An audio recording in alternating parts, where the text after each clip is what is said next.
The Summer Games Minute, brought to you by Mass Mutual. For most professional athletes, versatility means they can play a few different positions in a single sport.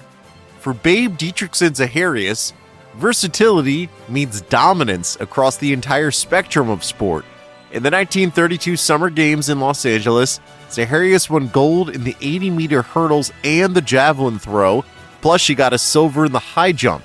Running, throwing, jumping wasn't enough for Babe, so she became a competitive billiards player, then jumped into professional golf, winning 10 major championships, all the while making a few pitching appearances in Major League Baseball spring training games.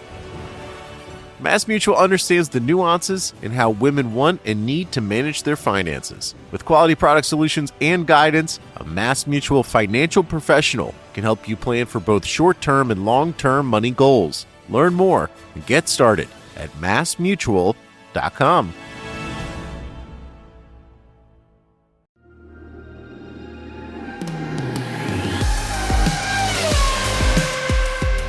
Welcome to the final episode of the first series of Bring Back V10s brought to you by The Race. We've bolted an 11th episode onto our planned first run of 10 because we've had so many questions from you about the V10 era of F1 and we want to answer as many of them as possible.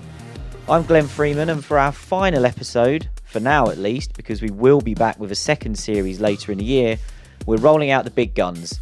Mark Hughes is back, and I'm delighted to welcome Gary Anderson to the show to make his Bring Back V10's debut. Better late than never, Gary, and we couldn't go through a whole series about F1 from 1989 to 2005 without having you join us at some point. Given the significance this era had on your career, is this a time in F1 you look back on fondly? Yes, it is. I mean, you know, the cars then were, you're probably looking at a lot simpler than what they are currently. They were real racing cars. You know, they made lots of noise and they produced lots of horsepower, lots of RPM. You know, we're talking the V10 era was 20,000 RPM and probably knocking 1,000 horsepower here and there. So really good period of time. I think everybody enjoyed that period really because the technology came on hugely, but it still was a time whenever, you know, there were nuts and bolts, I suppose you might call it. They weren't too sophisticated, but they were like real thoroughbred racing cars. We'll count that as our traditional opening question for this week and crack straight on with the questions. And Mark, I'll come to you with the first one because we had a couple of questions about the early years of Kimi Raikkonen at McLaren, an era you will remember very well. So Alex Griffin asks, just how good was McLaren spec Kimi Raikkonen? And Tarun Luthra says, please do an episode about Kimi in 2005. And he cites an article that you wrote saying about how Kimi lost his speed after switching to Bridgestone. It'd be great to know about that. But the main thing is Kimi was mega fast in 05 with McLaren, but not the same later on. So what are your memories of what I think a lot of us now consider peak Kimi Raikkonen at McLaren? Yeah, Kimi was fantastic in the McLaren years. And I don't believe that Ferrari saw him at his best. Even in his championship year of 2007, I don't think he consistently reached the same heights of his McLaren years, where he was devastatingly fast and no teammate could live with him. And he had this beautifully pure driving style, hugely fast through the fast corners, needed nowhere near the input of a Montoya or a Massa, and had a really great feel for using the weight transfer of the car into the slow corners. By which I mean he could overlap his braking and cornering to load up the outside front tyre and get the rotation onto the car early, well before the apex. Just the minimum of steering lock. And that way the car would be pointed very early at the apex and he'd be able to get on the power hard and early. And if the tyre will take it, it's the fastest way to drive. And the tyre or Michelins that Kimi enjoyed in his McLaren years were perfect for this. And combine this with what was the fastest car in 2005, and he might have won just about every race, but the engine was unreliable. 2006 McLaren was just not as well conceived. It wasn't a very good car, but Raikkonen himself was still performing at a very high level, and Montoya couldn't get anywhere near him. But then came the end of the tyre war, and from 2007 onwards, we got old spec control tyres from Bridgestone. These weren't the tyre war Bridgestones that had been so great in 2006. These were based on the old technology. And the fronts just didn't allow you to aggressively overlap the braking and cornering in the same way. And Kimi refused to change his style. He argued that it was the right style and the way he'd always been fast, and it was the tyres and the car that were wrong, which was technically true, but these were the tyres that everyone had, so you needed to adapt. Essentially, the end of the tyre war took away one of the keys to Kimi's raw speed. He was still fantastic through the quick corners, and Ferrari 1 showed me telemetry comparison between him and Massa through the fast sweeps of Silverstone, and it was just night and day. But in the slow corners, Massa was much more high energy, more prepared to wrestle with the steering wheel to get the car to go where he wanted it to go. And Kimi never really wanted to do that. And it was why he was no faster than Massa and slower than Alonso and Vettel subsequently. And with the control tyres, I don't believe that would have been the case. No, I think, everything you say there, Mark's right. I think the one thing Kimi really needed was a car tyre combination where the front end really worked. He drove the cars. All the sensitivity comes in from the steering wheel to Kimi, and he had that with as you say, the tyre competition Bridgestones, but he never had that with the Michelins or the production Bridgestones as such. But I'd say that during that period, he never lost any of his speed. It was just the fact the car didn't suit him, and I relate him very much to Max Verstappen. He's just one of those drivers that was always on it. He never knew how to not be on it, to be honest. And I think in a driver, you can't ask for anything more. But when he had the car that had a good front end, be it a combination of the tyres, as I say, then he had the speed for sure. The next one's for you, Gary. Ben Harris, who's been a fan of the show from week one. Ben gets in touch every week talking about the episode that we've released, so we had to include one of his questions. And he said, Gary, if the more unrestricted sort of driver aids era of 1993 had been allowed to continue beyond into 94 and beyond, what would have been the effects on the teams and the sport and on who was winning and on safety? Now, you were in the thick of this with Jordan at the time. The big teams were running away with the amount of technology they were piling on the cars. From what you recall, where do you think F1 was heading if that hadn't have been nipped in the bud when it was? Well, yes, it would have been a lovely engineering challenge, obviously. We'd all appreciated that. We had an active front suspension on our Jordans, but it basically just was a ride height change control. It happened automatically. It also could be done by the driver. So basically, when you wanted traction, you could jack the front ride height up, or if you wanted more front end downforce-wise, you could lower the front end. But it was a very limited package.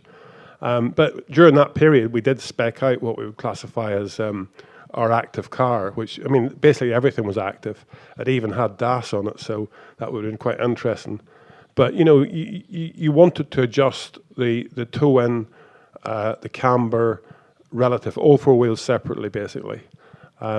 And obviously that combined with traction control, you just had a fully mobile four-wheel car. Every wheel would be separate. And the driver was just going to be putting in the input.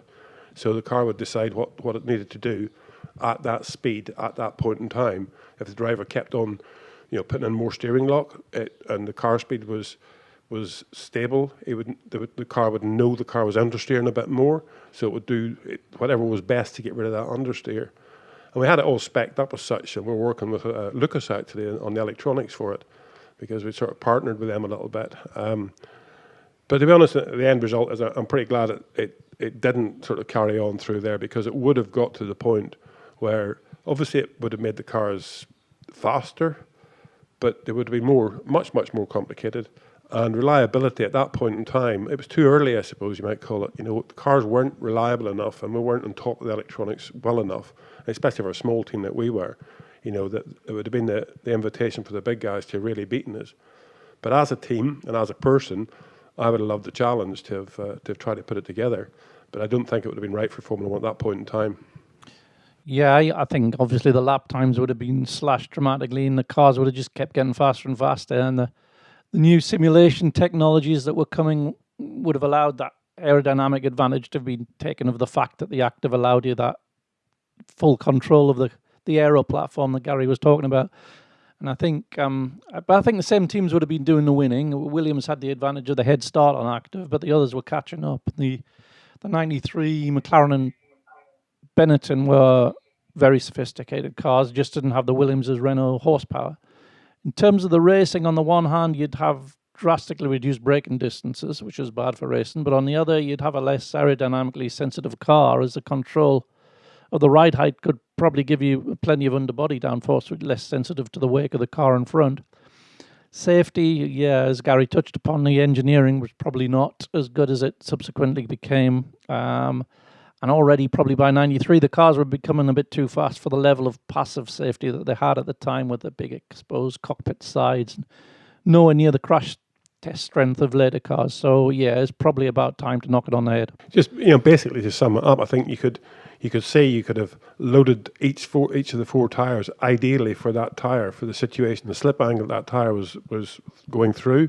You could generate the slip angle properly in it. The aerodynamic platform, as you say, Mark, you could have optimized that at all points, and that really was where active suspension, as far as vertical control was concerned, that's really where that came in. You could optimize the aerodynamic platform, and the minute the car hit the straight, you just drop the rear ride height, and you've suddenly got a massive drag reduction. So it was something you could play tunes on, but as I say, it might have just been a little bit too early to got too sophisticated for a small team. I think nowadays you could do it, to be honest. Would it be better for racing? I think still the team with a massive amount of money, the massive amount of engineers, simulation tools, they'll still come out on top because they will do a better job than any small team. So I don't think it would be a grid closer by any means. Probably a good thing to try and delay the rapid expansion of F1 teams and their technology behind the scenes as well. But we've got another question here, Gary, from the Happy Tie, which is one that you can answer based on your Jordan experience, because they're asking about memories of Stefano Modena. Obviously looked good with Tyrrell and put in some nice giant killing performances in 91, but then quickly went sour at Jordan. And the Happy Tie asks, was Stefano an enigma or simply overrated? I think just, when everything was right for him, he was really, really very good. It was a bad year. 92 was a tough year for us. We were just basically trying to survive. We got the Yamaha engine. The car was less than good, let's say. It had a few decent showings, but the Yamaha engine was very heavy, and I classified it as a boat anchor now and again. It was very unreliable. I mean, it would seize on the stands just warming it up. You never got 2 of them the same. So it was a really tough year, and we had a mechanical sequential gearbox in the car, which initially had some problems. It was selecting 2 gears basically through flexing, depending upon how the driver changed the gears. If he sort of was on the lever and preloading the gear before going to the next one, he could actually select 2 gears at the same time. So it was just something inside the gearbox was flexing, and we couldn't simulate it. We couldn't make it happen, but the driver could. So if he took it easy on the gear changes, you never had a problem. But if he was trying to do the gear change very quickly, then, which is what the gear change was for, then it would go into 2 gears and break one of the gears. So we had our little problems. But the interesting thing about Stefano, he was very superstitious. The 27th of the month wasn't a good day for him. So if ever a 27th came on a race day, it was pretty difficult. But I remember whenever he didn't qualify at Monza, and I went back to the hotel after we'd sort of got the cars ready and stuff, and Stefano was in the reception. And I said to him, do you want to have a drink? And he said, yeah. So we sat down and we had he had a beer, I think, to be honest. And he said to me, why do you hate me? And I said, I don't hate you, Stefano. And he started going on and said, I thought all year you've hated me, so you didn't like me. You're always Maurizio Gugelmin's friend. And I said, yeah, but I engineer Maurizio's car, He said, yeah, but I need to be loved. Anyway, we got very, very drunk and that night, both of us, and he never thought I hated him anymore after that. And it was nearly a different person, to be honest. You could see a difference in him, but part of him was that sort of superstition or whatever. He had to have everything right. The gloves, getting the car on the right side, all that sort of stuff. He put on his left glove first, whatever it was, and his right glove second. If he did it the wrong way around, that was it. He was knackered. So if he could have dropped that, I think his true talent in the car was very good, but all that other stuff just seemed to outweigh him. Yeah, he was one of those drivers who looked sensational on the way up, and I recall James Hunt was a big advocate, saying he was a world champion in waiting, but it didn't really translate in F1. He was F3000 champion in 87 in his first full season, but in a fully budgeted car, and he was pressed pretty hard by Roberto Marino's shoestring effort engineered by Gary. He made his F1 debut at the end of that year with Brabham. It was a bit of a disappointment, but only because he wasn't really prepared for the physical demands of F1, similar to when Senna first came. He came fully into F1 in '88 with a backmarket team, Eurobrun, so it's difficult to assess the ultimate level of a driver in an uncompetitive car. It was a back of the grid bit of kit, really. And all he can do is compare to the teammate. He was generally a bit quicker than Oscar Larrari. So there was still a belief that this perceived magical mega talent was in there. Then he got a chance with Brabham, 89-90. This wasn't the Bernie-owned Brabham team. It was beginning a gentle slide to oblivion, but it was still okay in that first year. And he finished third at Monaco, 89. But he generally wasn't as impressive as Martin Brundle that year. So that gave the first sort of definitive reading on him. He did some good drives in the Tyrrell in '91, but not consistently. So again, you didn't have that ultimate measure because I had Kazuki Nakajima and the Satoru Nakajima and the other car. He got a bit of reputation as a fair weather driver. Didn't really show the intensity and grit. So it's fascinating to hear Gary's insights into his personality as well. So because it all sort of fits, doesn't it?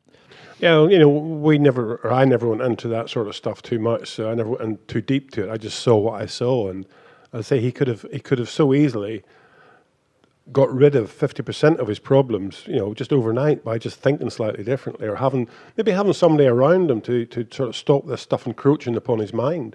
But as I say, on a given day, I remember going down to Pembrey with him in the Formula One car for a 2-day test with Yamaha engines, and we took a car that had an engine in it from Mexico, which was, as far as Yamaha were concerned, it was going to blow up the first time you started it up with all this, air. Because it was built especially for Mexico with the altitude. It lasted for 2 days. The only engine we ever had that lasted for 2 days, and Modena drove his heart out around there, and really, really good, very good test and all that sort of stuff. But it wasn't the 27th of the month, and it was, it was a day he thought he liked me, he thought I liked him. So it's always difficult because whenever we went testing, I was the one that usually engineered the car. And as I say, at a race meeting, it was Maurizio Gugelmin that I engineered. So that's where he got his feeling that I didn't like him, because whenever we worked together very well. And then whenever we didn't, obviously, he thought I was dumping him and going to somebody else. So, talent-wise, I think he had something, but unfortunately, you have to have it every day whenever you're in Formula One. Yeah, too many races on the 27th then, and maybe you should have taken him to the pub a little bit earlier, Gary. I learned my lesson from that and did that with the next drivers.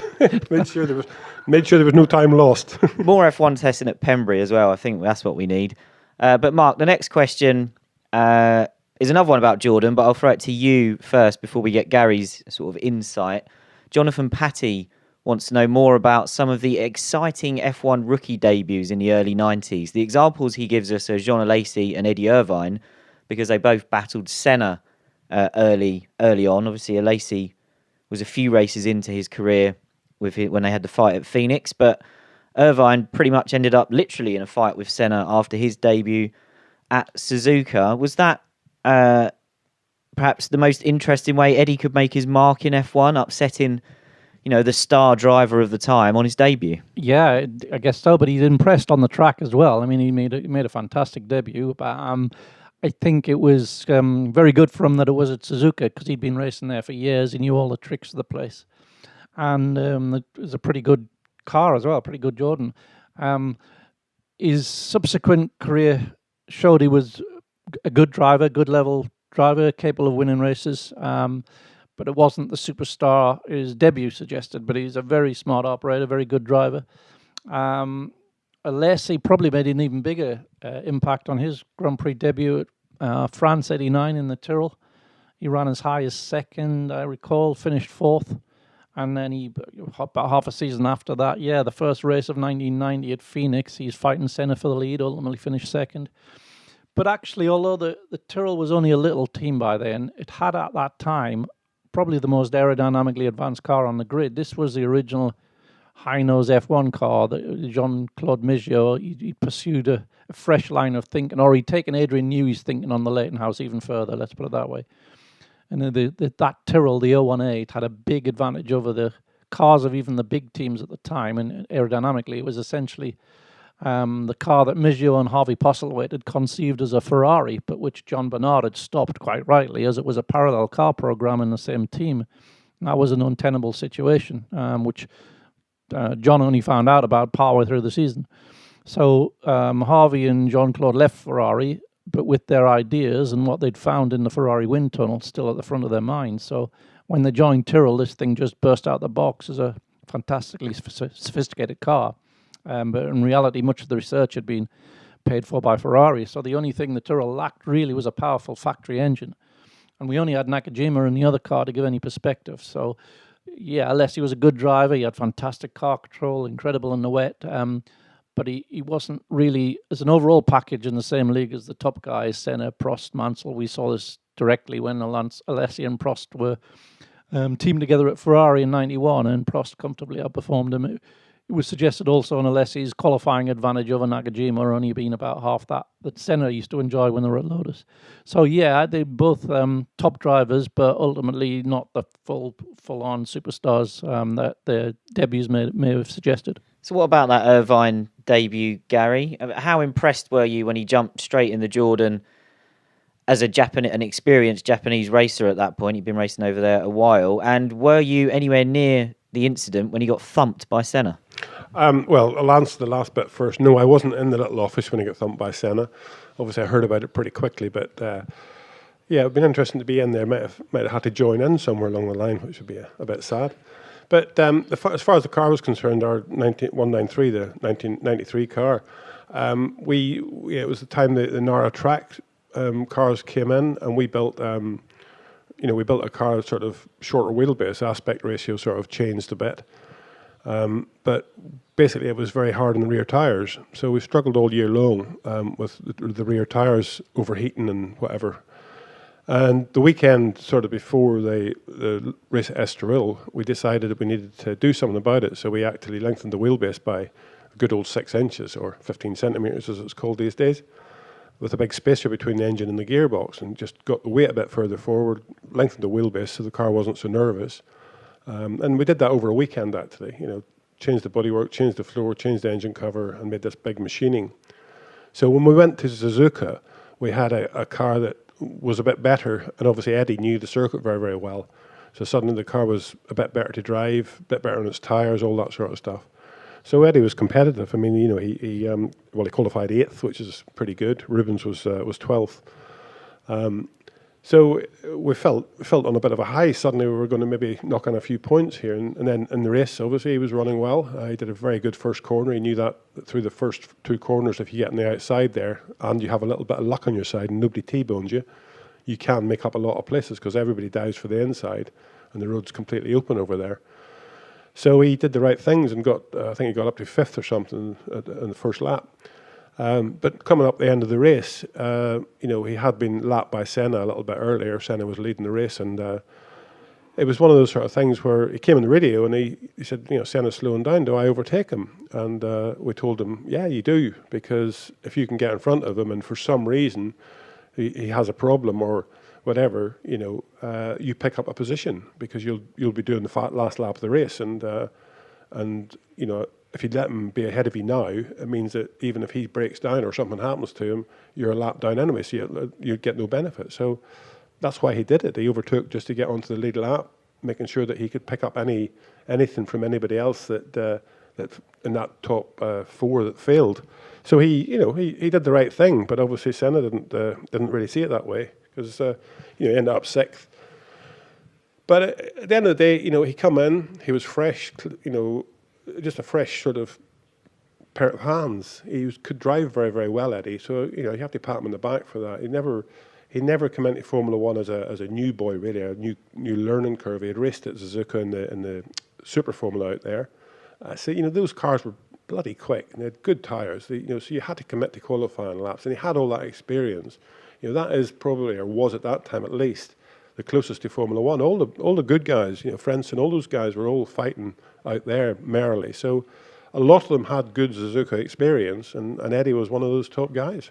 Yeah, and Irvine, of course, memorably in 1997 pulled some Suzuka tricks as well to help Michael Schumacher in his fight with Jacques Villeneuve. Now, the next question is, technical related, and it's related to something that ended up on one of your cars, Gary, because Mark Hindle wants to know about the short-lived X-Wing aero devices, which did appear on the Jordan 198 for a little while before they got outlawed, didn't they? Yeah, I mean, it was, again, regulations force you to go round and around the car and try and find these little loopholes where there's, an area where you can maybe do something. And the X-Wings and, wings mounted up on the tops of the engine covers, wings mounted over the top of the cockpit, all of that stuff is just, there pops up a little window there where suddenly you think, oh, I could do that. Nowadays it's much tighter, but you can see the T-wing on the back of the engine covers. That's the sort of area. That's just, there's one little area there where it's open to put something in there, and you try to put in a downforce producing device. Everything's about getting the downforce out of the cars, because the tyre only responds to load, and the more load you can get on it, as long as it's consistent, the better it'll be. And the X-Wings are an example of that.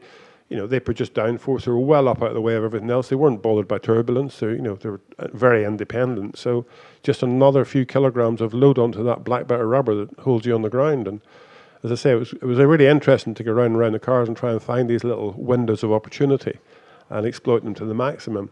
So that was a constant thing that you were looking for. And, as I say, the X-Wings was just one of those products. They were a bit ungainly, though, weren't they, Mark? Do you think they did us a favour by banning them quite quickly once they all sprouted up in early 98? Yeah, I think it's probably the only thing that's been banned purely on the grounds of aesthetics. I know we tweaked the nose regs after 2014 because we had those ugly step noses, but that wasn't really that was just a tweak. It wasn't an outright ban. I can't think of another instance where something's been banned just because it looked ugly. So yeah, it's quite radical, that, wasn't it? Yeah, I mean, if you look at the rear wing that we had with the side wings further forward as well, on the outside of the end plate, there was a couple of wings because there was another little window left of opportunity there. They were sort of in the same line. They were pretty ugly as well, to be honest, because they were sort of protrusions sticking out of nowhere.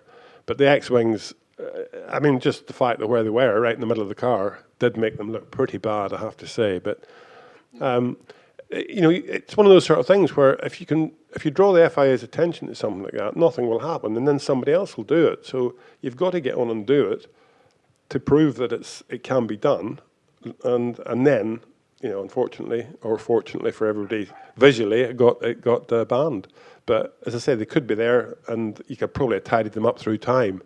But the window of opportunity for them was very small, so I don't think you could have made it look nice and had them. I don't think that could have happened.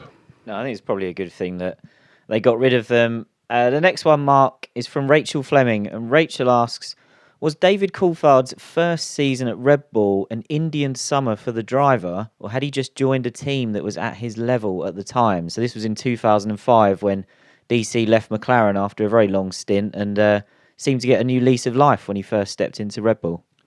I think his 2005 season at Red Bull's about right for the good level he was at. Even in his twilight years, it was a car that had been conceived as a Jaguar, but that team was beginning to find its feet technically.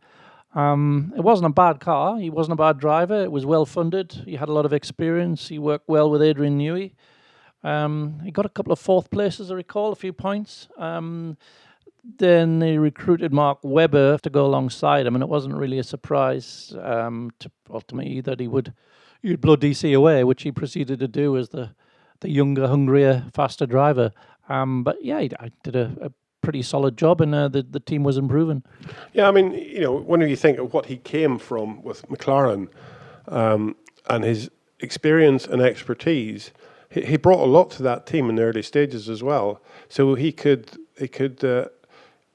feel very motivated because he was the man coming into this team to give it direction and sort itself out. So he was probably at as big a high in his career at that point as anywhere, just from the fact that he was, the pressure was on his shoulders. He'd never really been a number one at any of the other teams he'd been at. So he had this opportunity now to show his true skill level, and more in driving the team, getting them a direction to go in. Because the Jaguar thing, I mean, I was involved in it at the beginning, and all of that was just a disaster as far as the relationship with Ford. There was never any consistency. There was never any, nobody had any motivation. And that went through even after my time. You could see it still there. It was just everybody was looking at their back, waiting for the knife to get stuck between the shoulder blades, because that's what was going to happen. It was just constant. So this was a new team, a new opportunity, and for David, it was he was let loose to bring his expertise to this team and give it a direction, give it a grounding, and get the stability into it. And I think he worked very well at that. And again, as Mark says, Christian Klein and Antonio Liuzzi, they weren't going to be next year's world champions, I don't think. So he had the handle over them, but when Webber came along and was willing to wring its neck a few times, then I think that changed the sort of attitude a little bit, and the team then started to follow along, obviously, with somebody that they could see might just pop up being a race winner. Ansi Rulamo asks a question about one of my favourite F1 qualifying sessions of all time, because I'm a massive Jacques Villeneuve fan. Ansi says, I've always been fascinated by the 1997 Australian Grand Prix qualifying. How was it possible that Villeneuve was 1.7 seconds faster than second place Frentzen? So Frentzen was in the other Williams, making his debut for the team.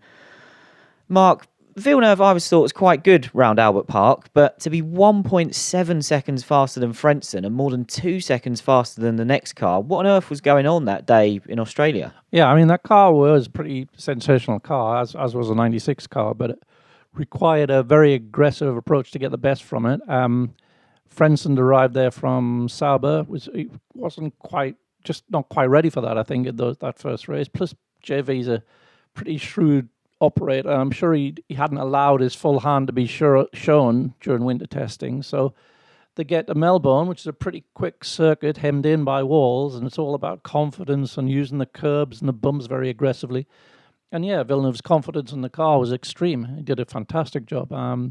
The gap was a little bit exaggerated by Frentzen's best lap being thwarted by a red flag, so he had to go out again for the last 2-minute dash at the end, and it wasn't really an optimized lap. So although there wasn't really as much as 1.7 seconds slower that the stopwatch said, realistically, he was probably still about a second slower. But once we got to more conventional tracks, the performance converged a bit more. Though JV stayed in command, he just did a better job that year. Yeah, you also find, I think, that if the car just hooks up, suddenly can be so much quicker, so much better. You get this point where basically you're driving around. As a driver that's been there before, you're driving around. You're driving the racing lines that you always drove. You're not experimenting. You're not looking at it deeply enough, and trying to experiment with this new track. And you get places like Albert Park or Monaco, where the track. Every year you go, the track is a bit different. It's had, like Monaco, for example, it's had different traffic around it. It's got a different sort of diesel content spilled on the surface. It's a completely different track. So you have to attack it like a new track, and Albert Park is a bit like that as well. If you attack it like a new track every year, you end up finding those little points that have changed over the time off, basically. And I think whenever Villeneuve, coming into this, he got on the gas pedal and did it correctly, because he experimented with it as a new track and found all those little bits that were basically, advantageous. That I've criticised a lot of drivers through time that I worked with. You can't just drive over that curb the same as you did last year. You're in a different car. It may have completely different mega tire on it, or even different construction tires on it. The curb could be different. The whole environment has changed. You have to attack every corner, every track, like it's a new track, and experiment with it again and see how your car fits into it. And I think Villeneuve probably did that better than Frentzen at that point in time. Frentzen was still driving more like he would have driven before. But, never mind Frentzen, okay, he was in the Williams, but Michael Schumacher, who was no slouch in his time, was 2.1 seconds slower than that. So, a massive, massive difference. And I think Villeneuve just got the car hooked up to that track and dragged everything out of the track that he could, never mind the car. Yeah, that lap didn't do his old teammate Damon Hill any favours either. I seem to remember Damon having to wring the neck of his arrows just to get inside 107%. The next question is from the 9-8 podcast, and it's about Martin Brundle going from driver to pundit, which he did in 1997. I'll come to you first on this, Mark, because you've spent a lot of time in commentary boxes with Martin on Grand Prix weekends. How would you assess the way Martin goes about his role as an analyst and a commentator? I think he's the best in the business at that, and he came in at a very high level immediately as well. He was just a natural, incisive, intelligent, able to speak with the authority of years in Formula One. He desperately wanted to stay in the game as a driver, and even today I think he still longs to be in there as a driver. But the offers dried up after 13 very distinguished years, and he was replaced at Jordan by Fisichella. Much to his surprise, actually. He'd been led to understand something else. So he was a natural for the role, and he made it his own, and continues to do so. So, not really much more to say.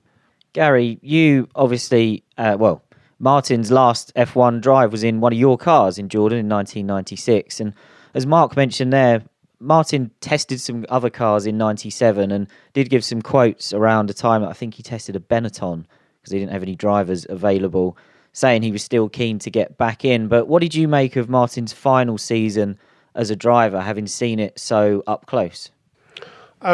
Well, first of all, I think Martin probably still takes his helmet and boots with him to Grand Prix just to do the punditry, just in case somebody calls him up, because he would love to be back in one of the cars.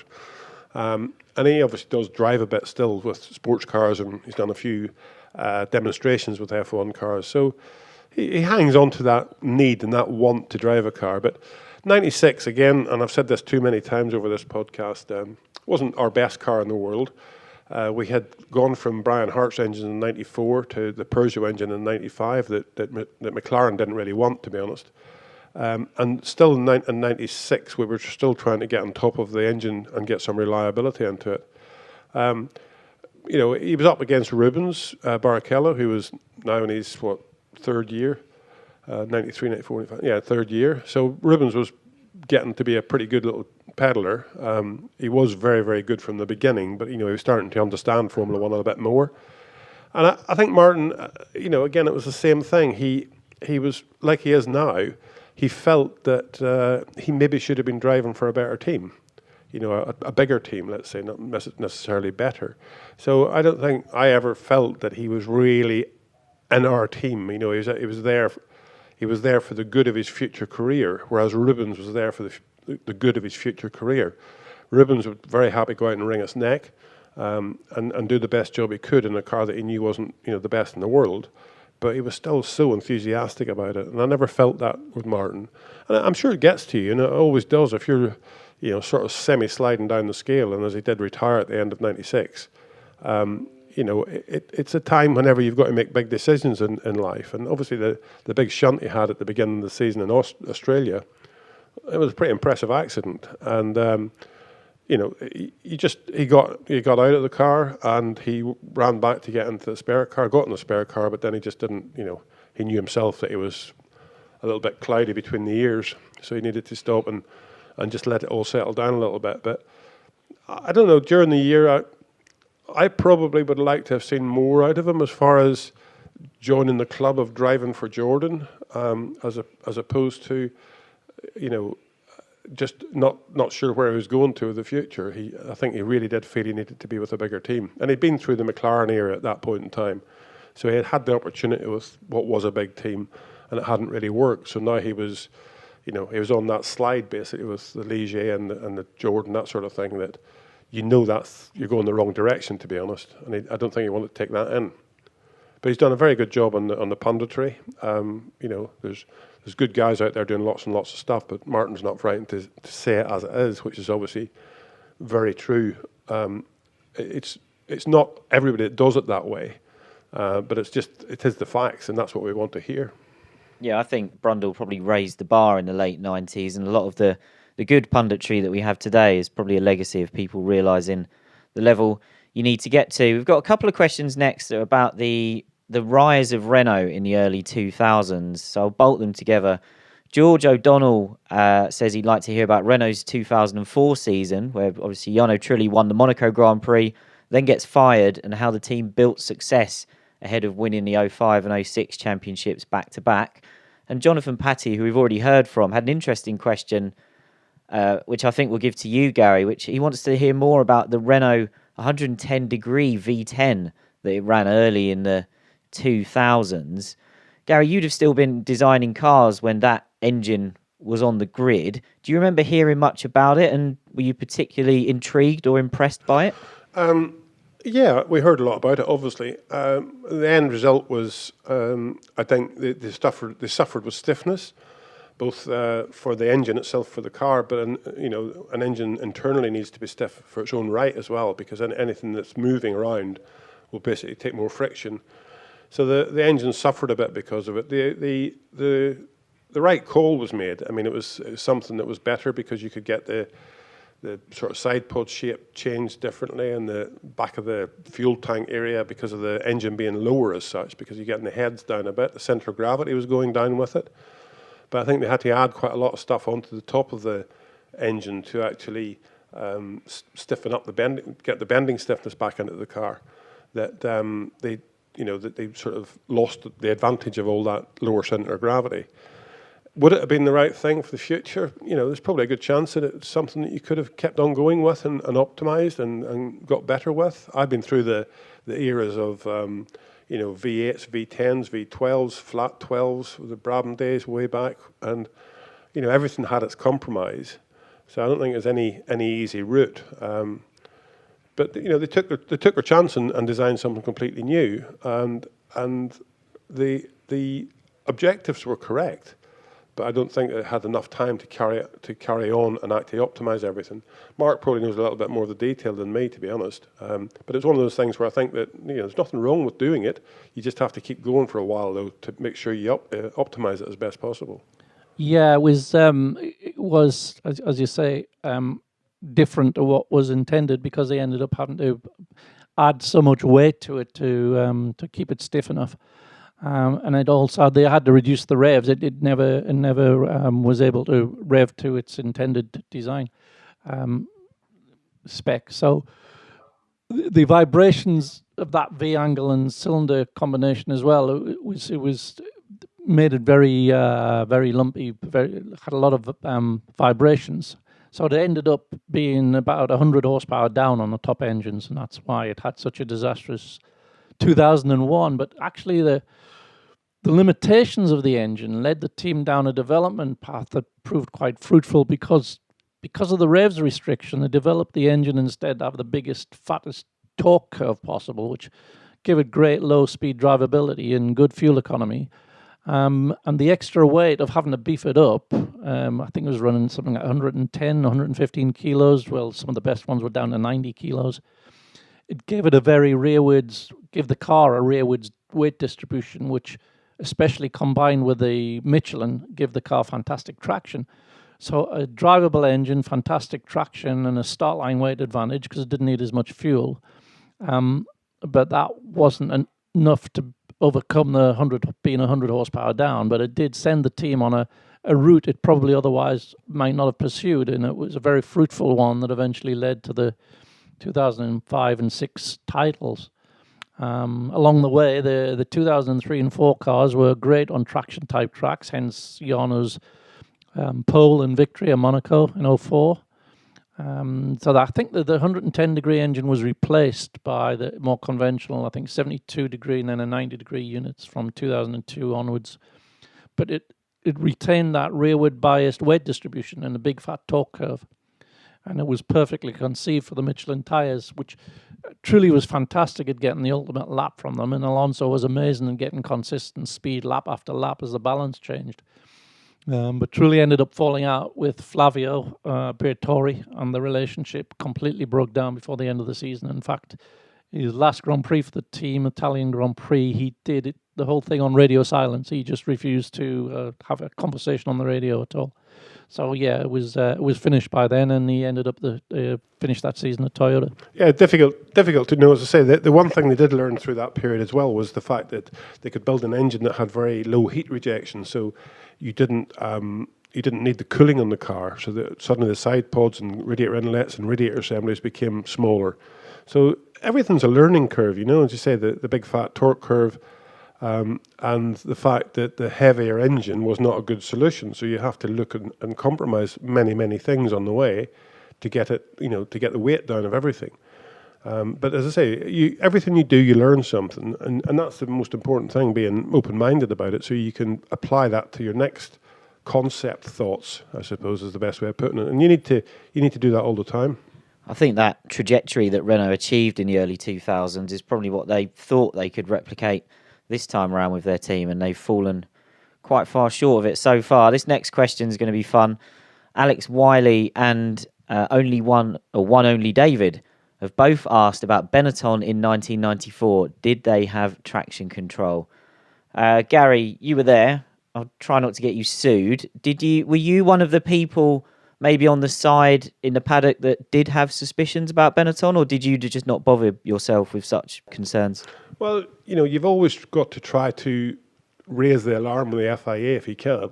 So you were keeping an eye closely at what the car sounded like all the time. It's one of those sort of situations where I don't think anybody really had 100% belief in the fact that they had traction control. They may have had, within their ECU as such, they may have had something that allowed them to have some sort of traction control if they wanted it. I'd jump out here and say that most teams probably had a facility somewhere in there that you could have played with a little bit if you wanted to. Be it just the torque curves even, just being, making sure the throttle maps and torque curves all work together. There's ways and ways of doing it, many ways of doing it, but actually having a traction control with feedback, we did believe at that point in time that Benetton might be up to something. And as I say, we also made the FIA aware. But we have to rely on the big teams doing this sort of stuff. We were a small team and we could get buried very, very easily if we were to complain too much about stuff. So that was a good season for us, 94. And, we were fighting with them on a few occasions. And it was one of those sort of situations where you could be disappointed because of it. And, we had to make sure that the FIA were aware of the situation, how we thought about it, but allow the big teams to do the real shouting about it. And Mark, Alex Wiley's question also included wanting to know a bit more about traction control coming back in 2001, when it was essentially the FIA just said, we can't police this, we might as well let you all have it. And was that just a case of the teams were becoming too clever for the FIA at that point? Yeah, it was always such a controversial area because trying to encapsulate it into regulation wording. So some took it as what was intentioned, and others were working on trying to find a way that would maybe anticipate the wheel spin and reduce the torque, whereas technically, and argue that technically that wasn't traction control because traction control would react to wheel spin, whereas this was anticipating it. But you're talking about the difference of milliseconds, so that nebulous area created the ambiguity that breeds controversy. We don't definitively know what Benetton were doing in 94, only that the software was there to facilitate launch control. But this extreme difficulty of regulating it meant the FIA gave up on trying to police it in 2001. But it was noticeable that from Spain, where the new regulation came in, where it was they weren't policing it anymore, there was no noticeable difference in the competitive order. And so it was probably a bigger fuss being made about it than the reality of what was actually going on. And eventually the policing problem, of course, was solved with the standardized ECU. I think it's interesting to go back to say the early 2000s. I remember standing at turn 3 in Barcelona and watching Michael Schumacher with a Ferrari and going through there with traction control on and listening to the engine, and going through there without it on because the engine didn't have the cutting but it had the throttle change. At that time you couldn't go through turn 3 flat out. And I was timing because I always like to go out in the circuit and watch, and he was actually quicker without it, to be honest, because he could you want the traction to be braking just to help steer the car to a certain extent. So traction control, at its point in time is always very, very difficult to get them, to get 99.9999% of the traction available out of the car, but a good driver can. And I think you see that in MotoGP quite a lot. Whenever they had traction control, the bikes basically, some riders couldn't ride with it because it just cut the bike too much, and they have to slide the bike a little bit. That's an exaggeration of what happens in Formula 1, but the same thing has to happen. You have to get the traction broken to allow it to happen. And, going back, they were talking about Fisichella a bit earlier, when we had traction control, him and Takuma Sato, Takuma would just get to the apex of the corner whenever he wanted to put the throttle back and then just 100% immediately and allow the traction control to work. Whereas Fizzy wouldn't. He would play with the throttle on top of the traction control, and both of them would get really confused because the traction control, was trying to react to it. Fizzy was reacting to it as well. So, as I say, both of them were getting confused with it, and it was so hard to get his car set up relative to Kumasata's car, because Fizzy knew he could do it better himself in reality, but he never was willing to mentally just bang the throttle down and let it happen. He didn't drive that way. He come from the old school of controlling the throttle himself. So very difficult whenever you had traction control to get the best out of the car as well.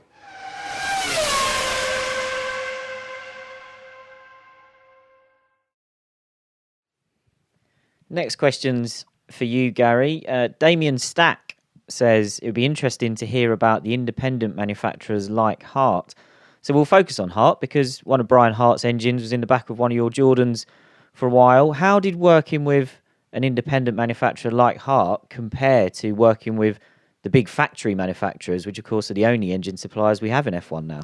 Well, I suppose our era of Formula One at Jordan was 1991 was Cosworth, 92 was Yamaha. Cosworth obviously based in Northampton, Yamaha in Milton Keynes and in Japan, and then Brian Hart in 93. And basically we had such a dismal year in 93 and 92 with the Yamaha.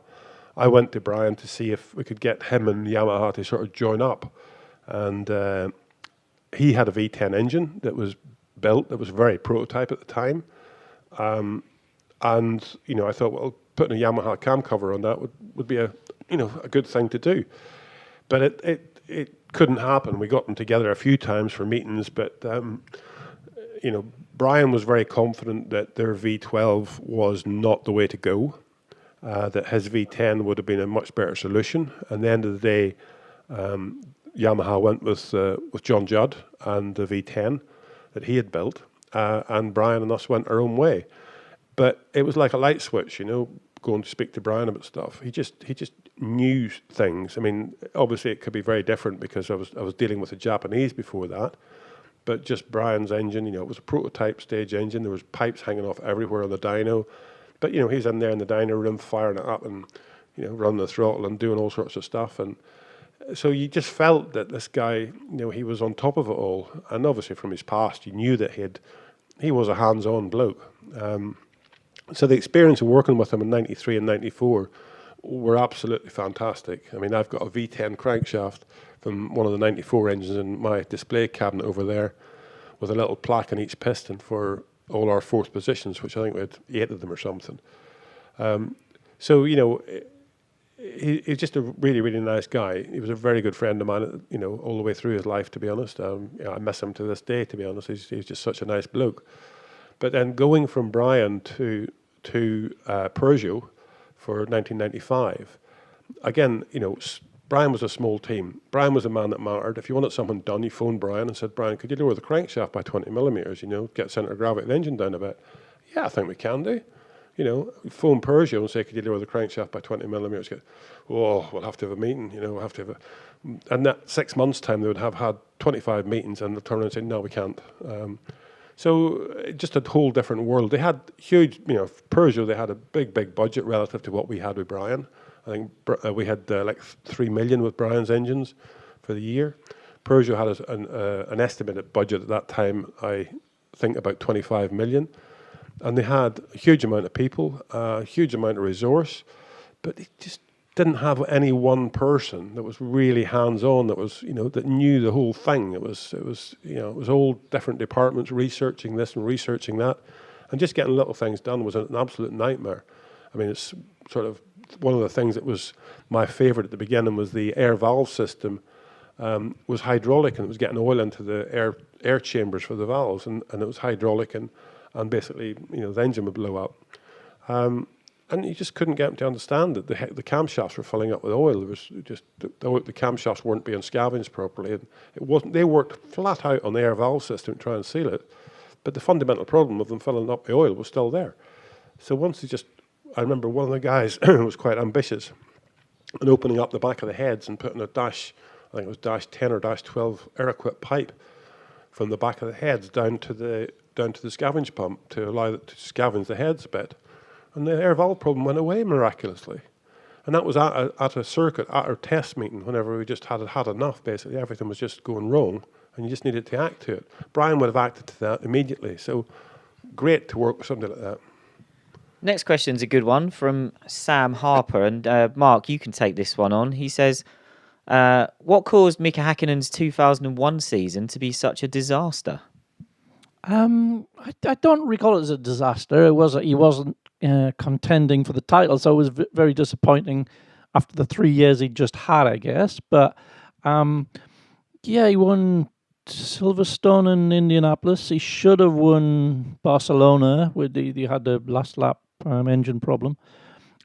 He was still absolute front runner. The engine wasn't as reliable, and the car probably wasn't as good relative to Ferrari as the previous year, and plus the Williams BMW was coming on strong by 2001, so there was that as well.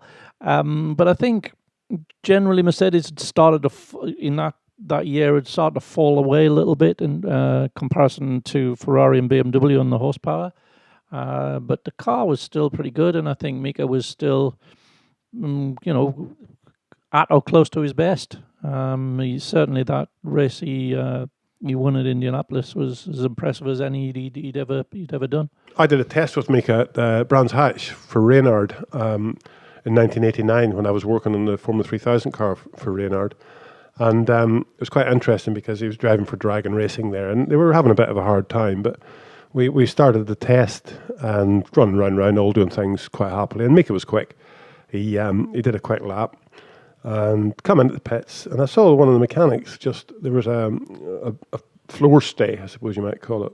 And the bolt had come out of one of the stays that held the outside of the floor up. And the mechanic was putting this bolt back into the floor stay. And I made a mental note of this, you see, and he went back out again. We didn't do too much other changes to the car. Went back out again. He was like 3 or 4 tenths slower. So no problem. Brought back in again and said, what happened? He said, just got less grip. So took that bolt out again. Went back out again, 3 or 4 tenths quicker. I thought, oh, okay. Put that one in the back pocket for Saturday afternoon for qualifying or whatever qualifying was. So we happened to leave the nut loose on that bolt for the qualifying session, and lo and behold, it fell out again, and it was on pole. So that taught me something about drivers, to be honest. The feeling that you have to pick up that grip level increase, just like a light switch, is quite incredible. That's one of the things that Lewis Hamilton surprises me about these days. He just seems to be able to pick up the track grip so well, obviously and the car grip, but when changing conditions, whenever it's moisty or damp, Lewis is always very good at picking that up, and I think Mika was just exactly the same. He could pick up the grip. That one little change on the floor altered. You could just pick that up like a light switch and suddenly use it. So that taught me to make sure that you did everything you could to make sure the car was, they had the opportunity as best possible whenever the car was at its peak, and get on with it. And Mika was very good at that. It's an incredible story. Before we wrap things up with our final question, I've got one more engine question for you, Gary. And MG5904, catchy name, would like to hear more about Cosworth's efforts during the V10 era. Why were they not more successful? Was it horsepower, drivability, weight, packaging?